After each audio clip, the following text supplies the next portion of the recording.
Hey y'all, it's Nicole from Wildflower Valley Farm again, and I am so excited. We're going to be getting our chicks today. I have to pick out what it is I'm going to buy, and then when I get home, I'll be sure and show y'all how I'm going to set everything up.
So the first thing I did when I set up this box is I turned on this light. I wanted to go ahead and let it be heating up the space for the chicks.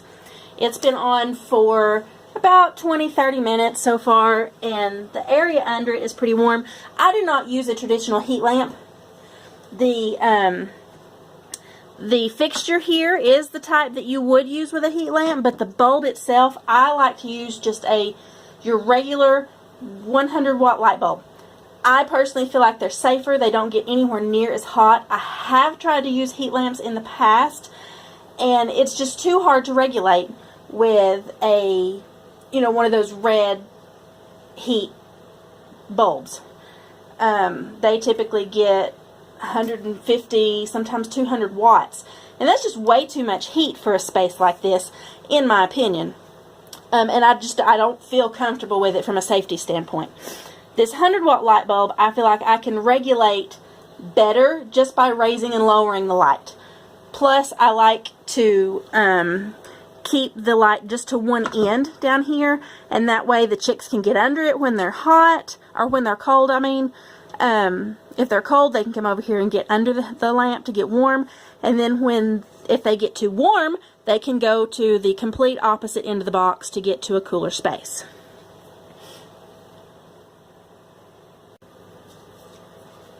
So the next thing I'm going to do is set up their water, and I am using a 1-gallon auto watering container.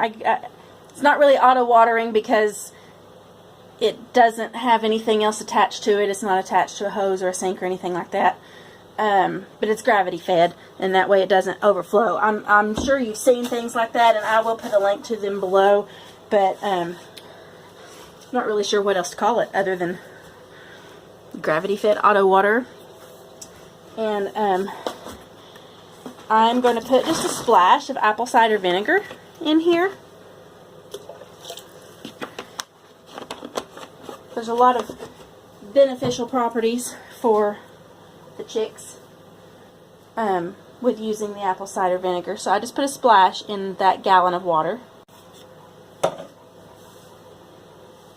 And then just to kind of help, I don't know if it really helps to stir things around or if it's even necessary, but I pour a little more water in. It wasn't completely full, so I'll just fill that up and put the bottom on it. And you can see that I have set it on a wooden board. It doesn't have to be wooden, but I put it on a board like this because it helps to keep the water from sinking down into the shavings.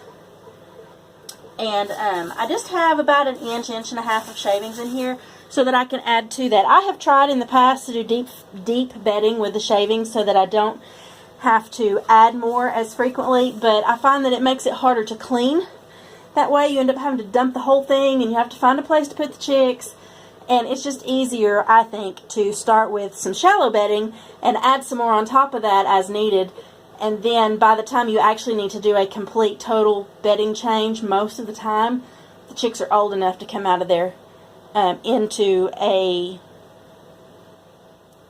new, not really container, but a new space anyway. So the next thing I'm doing is setting up their feed, and I'm sorry for the terrible lighting. The light in this box is actually making it harder for y'all to see this on camera.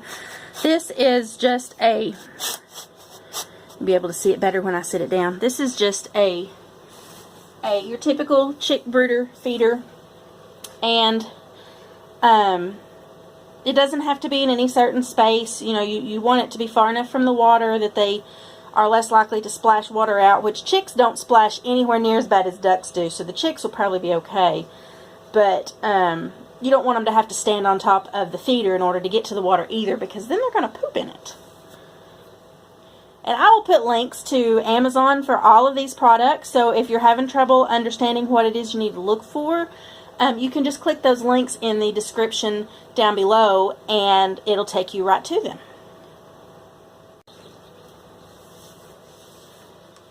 And this brooder box is inside my house in my sunroom, and so I don't have to worry about my toddler getting into it. She can't get back here unsupervised, but it's also not outside where the cats can get to it, and it will be a little bit easier to control the temperature in here. So the next thing I'm going to do is just add the chicks to the brooder. And the first ones that I have here are some Cornish rocks that we're going to be raising for meat. And I'll just put them right under the light so that if they're cold from the car ride home, they will be able to just warm right up in here. They're quiet. One thing about chicks is the chicks themselves almost serve as a thermometer, because if they're loud and noisy and sound like they're in distress, then that usually means they are. And the most common reason for that is that they're cold. So if they're quiet, like these little chicks are, then chances are they're pretty comfortable. And the next chicks that I have here are my egg-laying hens that I bought. These two are black sex links.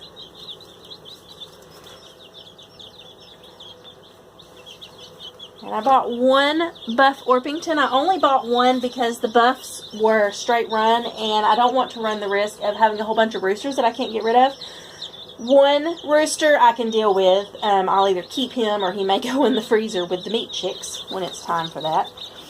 I don't have the space to have a whole bunch of roosters. So all of my laying chicks that I bought today are pullets, except for that buff Orpington right there. And the other ones that I'm going to set down here, it's kind of hard to tell the difference, or at least it is for me. They're very similar in color. These two, I mean, I know what I bought, but now that they're in the box together, I'm not sure which ones are which.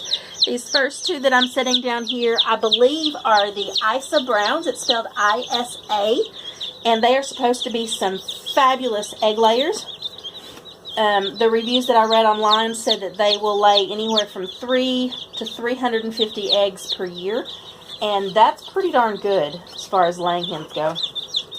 The other two are Gold Comets, and they lay a big, beautiful brown egg, and I have had great success with those in the past.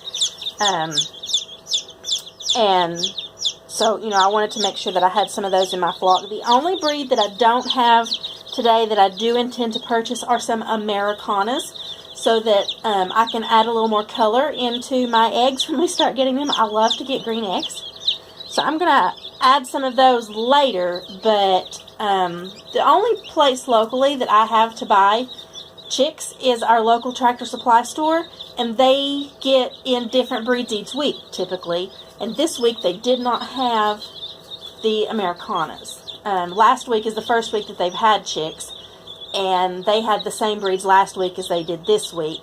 So I'm just going to call every week to find out what new breeds they have gotten in that week. And when they get in some Americanas, I'll go get some then. My goal is for my egg-laying flock to be about 8 to 10 birds. I have 7 in here right now. I do expect when Tractor Supply gets the Americanas, I expect those to be straight run rather than pullets, because in the years past that has been the case.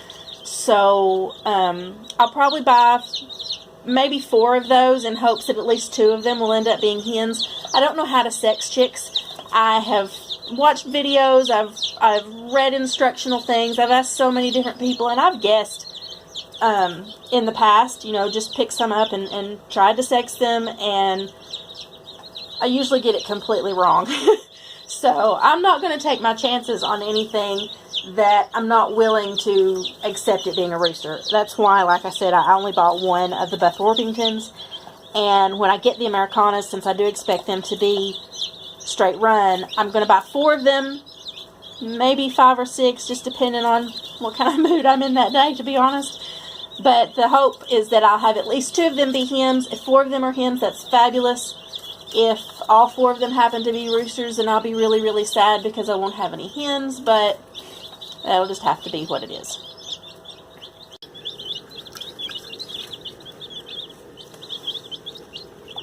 The fact that those guys are all huddled together makes me think they're cold, but the other ones seem to be moving around okay, like they are not cold. So I'm going to keep an eye on these guys and see how they do. Some people, when they set up a brooder, will put a thermometer in there, and I never have. It's not because I have anything against thermometers. It's just not been a practice that I've ever had. I like to watch the chicks and see how they're acting. If the chicks act cold, they're cold, regardless of what the actual temperature is. And on the reverse, if they're too warm, then they're too warm, regardless of what the actual temperature is. So, like I said, I like to set up my box so that they have the ability to get under the light here if they're cold, or move to the end down here if they are too warm, or somewhere in the middle. And then I can raise and lower this light depending on how they're acting. I'm going to actually lower it since they are acting like they're cold. And you'll have to ignore the mess behind it because this is kind of a storage area that I'm using. But I have, this is just a bucket hanger. I'll put a link to those in the description as well, but it has a clip on it on one end, and the fabric, you just kind of wrap it around itself and it makes a knot that will not untie. And I've done that around the metal loop on the light. But this clip here on the end of it allows me to move it up and down so that I can move it down if they're too cold. Like I said, I'm just going to move it down a couple of inches and try that. But I have this clipped up here, and I can move it back and forth on these different spaces to raise or lower it. And hopefully I can get these guys warmed up. The Cornish rocks are really the ones that are acting like they're really cold. Even though my hand under here, that feels really, really warm. Since I don't have a thermometer in here, I'm not really sure what the actual temperature is, but it feels really, really warm to me under this light, so I think that they will probably be okay. But I'm just going to keep an eye on them, keep checking on them this evening. I do like to set up my brooder box when I buy new chicks early enough in the day that I can keep an eye on them throughout the day. And that way when I go to bed at night, I feel comfortable knowing that they are warm enough and comfortable for the evening. But these guys just keep getting closer and closer together, so I'm going to lower this light one more time.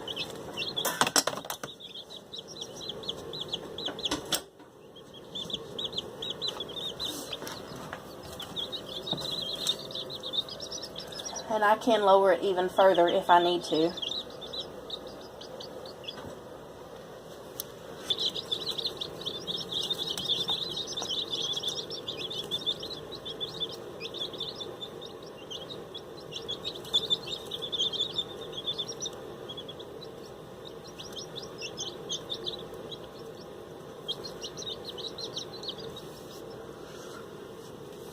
I don't know about y'all, but I love to watch chicks. I could sit here for hours and just watch their antics.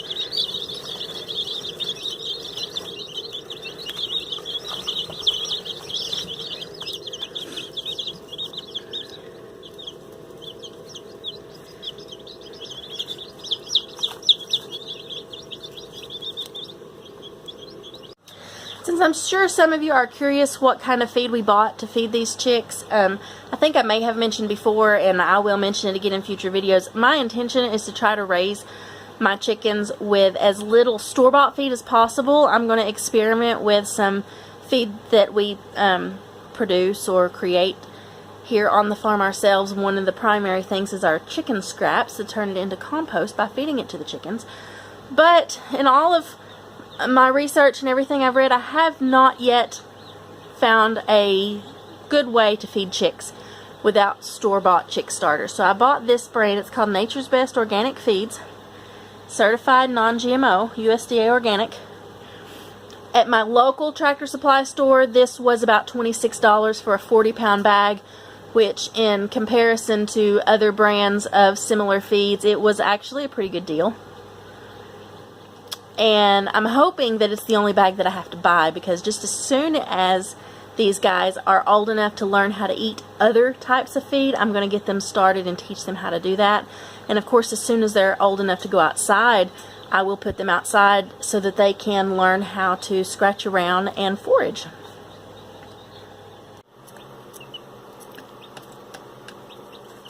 So I came back to check on the chicks again before bed, and they have finally decided to spread out. They're still under the light, which is understandable because it is nighttime and it's a little cool.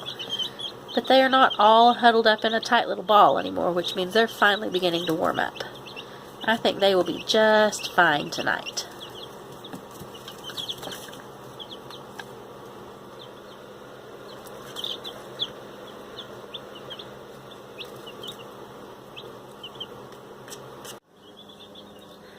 So I hope that this video today was informational and kind of helped you all learn how to set up a chick brooder if you are going to buy chickens of your own and try to raise them. If you haven't already, click the subscribe button down below so that you won't miss any future videos, because we will be doing updates on these guys and all of our other projects around the farm. And comment down below if you have any questions, ideas, suggestions. We do read all of those.